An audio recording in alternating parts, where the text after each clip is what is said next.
केंद्रीय मंत्री का पत्ता काटा, विदेश मंत्री की बेटी को टिकट थमाया। बांसुरी स्वराज को चुनावी मैदान में उतारने पर सियासी भूचाल आया। क्या अपनी मां सुषमा के सियासी कद को कायम रख पाएंगी बांसुरी? नई दिल्ली से टिकट मिलने पर आम आदमी पार्टी ने सुना दी खरी खरी। लोकसभा चुनाव का खुमार सर पर चढ़कर बोलने लगा है। 2 मार्च को भारतीय जनता पार्टी ने अपनी पहली लिस्ट जारी कर पारा और भी ज्यादा हाई कर दिया है, क्योंकि पार्टी ने अपने कई दिग्गज नेताओं का पत्ता साफ करके नए चेहरों पर दांव भी लगाया है। इसकी एक झलक दिल्ली में भी देखने को मिली, जहां बीजेपी ने अपनी केंद्रीय मंत्री मीनाक्षी लेखी का टिकट काटकर बांसुरी स्वराज को उम्मीदवार घोषित कर दिया। पहली बार चुनावी मैदान में उतरी बांसुरी स्वराज पर बीजेपी ने रिस्क क्यों लिया, ये सवाल अब हर किसी के दिमाग में कुलाचे मार रहा है। तो इसका जवाब हम आपको देते हैं और बताते हैं कि आखिर कौन है बांसुरी स्वराज और बीजेपी ने उन पर दांव क्यों लगाया है।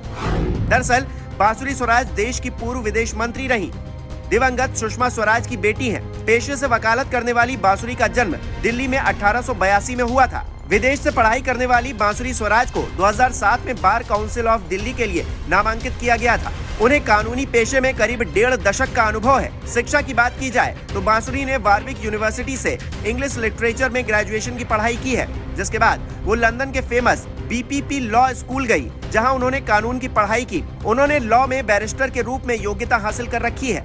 इतना ही नहीं, उन्होंने ऑक्सफोर्ड यूनिवर्सिटी के सेंट कैथरीन कॉलेज से अपनी मास्टर ऑफ स्टडीज की डिग्री हासिल की है। बांसुरी ने कई हाई प्रोफाइल मुवक्किलों के लिए केस भी लड़े हैं। उनके पेशेवर पोर्टफोलियो में contract, real estate, tax, international commercial arbitration के साथ साथ कई क्रिमिनल केसेस भी शामिल हैं। बांसुरी पर्सनल प्रैक्टिस के साथ साथ हरियाणा के लिए एडिशनल एडवोकेट जनरल के तौर पर भी नियुक्त रह चुकी हैं।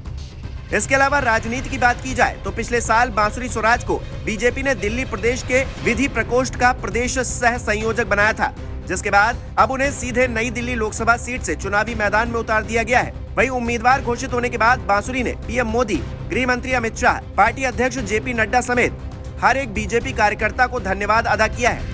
हालांकि दिल्ली सरकार में मंत्री आतिशी ने बांसुरी स्वराज को टिकट दिए जाने पर आपत्ति जाहिर की है।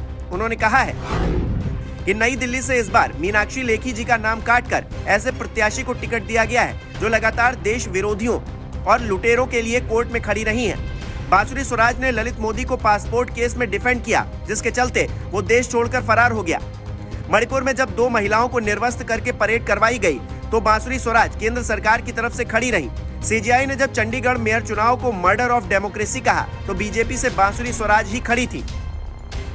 यहाँ आपको ये भी बता दें कि पिछले साल दिल्ली राष्ट्रीय राजधानी क्षेत्र संशोधन विधेयक 2023 को लेकर आम आदमी पार्टी सरकार पर तीखे हमले करने की वजह से बांसुरी स्वराज काफी चर्चाओं में रही थी। दिल्ली में एक प्रेस कॉन्फ्रेंस के दौरान उन्होंने आम आदमी पार्टी सरकार को झगड़ालू और निकम्मी सरकार करार दिया था। साथ ही राष्ट्रपति द्रौपदी मुर्मू को बिल पारित करने पर बधाई देते हुए विश्वास जताया था कि दिल्ली प्रशासन अब कानून के मुताबिक काम करेगा। बहरहाल बीजेपी ने अब बांसुरी स्वराज को चुनावी मैदान में उतार दिया है। देखना दिलचस्प होगा कि अपनी मां की तरह बांसुरी राजनीति में खुद को साबित कर पाती हैं या फिर नहीं।